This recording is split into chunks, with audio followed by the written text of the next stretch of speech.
Nah, apa jadinya di saat dunia perkuliahan yang terasa begitu membosankan, tiba-tiba berubah menjadi penuh makna? Nah, bagi Dr. Hasanuddin, jawabannya adalah Safira Furatun Ayyub. Di dalam kisah yang menelusuri perjalanan emosional keduanya dalam menghadapi tantangan perbedaan di sebuah pemahaman yang lurus. Sebuah debut manis yang akan membawa peminatnya terhanyut dalam tawa sekaligus haru. Assalamualaikum warahmatullahi wabarakatuh. Shalom, salam sejahtera untuk kita semua dan salam literasi. Halo semuanya, perkenalkan nama saya Muhammad Arga. Saya merupakan salah satu siswa dari UPTD SMA Negeri 2 Polewali, Kabupaten Polewali Mandar, Provinsi Sulawesi Barat. Nah, hari ini kita bakal ngebahas mengenai buku yang sangat-sangat menarik, yakni Langit yang Sama, karya Fahmi Salama yang diterbitkan oleh Zivinida pada tahun 2020 dan berjumlah sekitar 150 halaman lebih. Nah, mungkin tanpa berlama-lama lagi, mari kita bahas isi dari buku ini tentang apa sih makna sebenarnya daripada Langit yang Sama.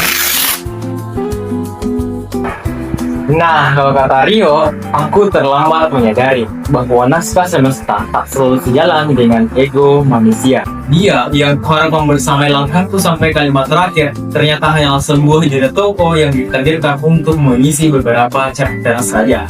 Sebelum akhirnya aku harus melanjutkan perjalanan ini sendirian. Buku ini menelusuri perjalanan emosional keduanya dalam menghadapi tantangan perbedaan dari sebuah pemahaman cinta yang tulus. Bukan sekadar kisah cinta biasa, novel ini adalah eksplorasi mendalam tentang bagaimana manusia saling menghargai dan bertumbuh di bawah langit yang sama. Terkadang orang yang kita harapkan untuk menjadi bagian dari cerita utama ternyata hanya ditakdirkan untuk mengisi beberapa bagian saja.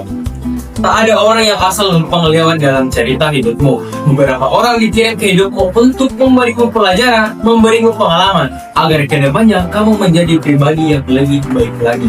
Dalam kasus novel Langit yang Sama, terkadang orang yang paling diharapkan bisa jadi bagian dari salah satu kesalahan terbesar yang pernah ada di dalam hidup. Nah, sebelum membahas isi daripada buku ini, sebagaimana kita ketahui bahwa setiap karya itu tidak ada yang sempurna 100%. Setiap karya itu memiliki kelebihan dan kekurangannya masing-masing. Jadi yuk, mari kita bahas keduanya.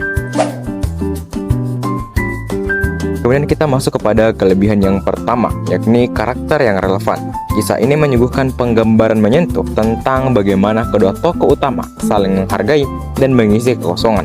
Pembaca akan diajak memahami makna ketulusan sejati, jauh dari ikatan pernikahan atau hubungan yang penuh tulus. Dan kemudian adalah kelebihan yang kedua, yakni bahasanya yang mengalir. Ditulis dengan gaya bahasa yang ringan, puitis, dan komunikatif.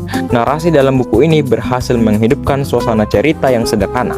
Bahasanya yang ramah pembaca membuat novel ini sangat memikat bagi para pecinta genre romansa.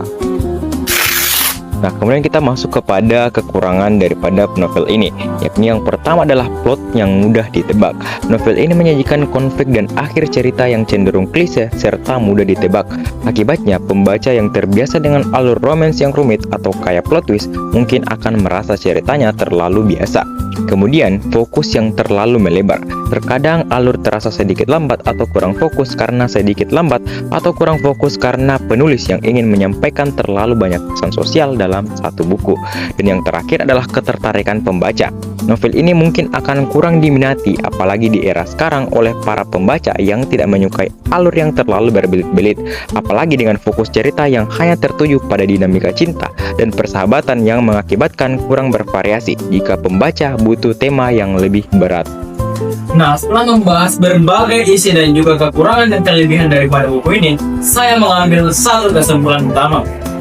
Novel ini menyajikan kisah inspiratif tentang pentingnya menerima kenyataan pahit, menyembuhkan luka, dan memahami bahwa setiap dinamika hidup berkontribusi pada pendewasaan diri. Siapapun yang datang dan pergi, baik membawa bahagia maupun patah hati, pada akhirnya mengukir pelajaran berharga agar kita tumbuh menjadi pribadi yang lebih tangguh. Sangat direkomendasikan sekali bagi para pembaca yang merasa hidupnya stagnan atau biasa-biasa saja. Buku ini mengajarkan keberanian untuk berdamai dengan trauma, menyembunyikan rasa lelah, dan menjalani hari esok dengan optimis yang baru. Sebuah pengingat kuat bahwa kekecewaan tidak boleh menghentikan langkah kita dalam memperjuangkan kebahagiaan.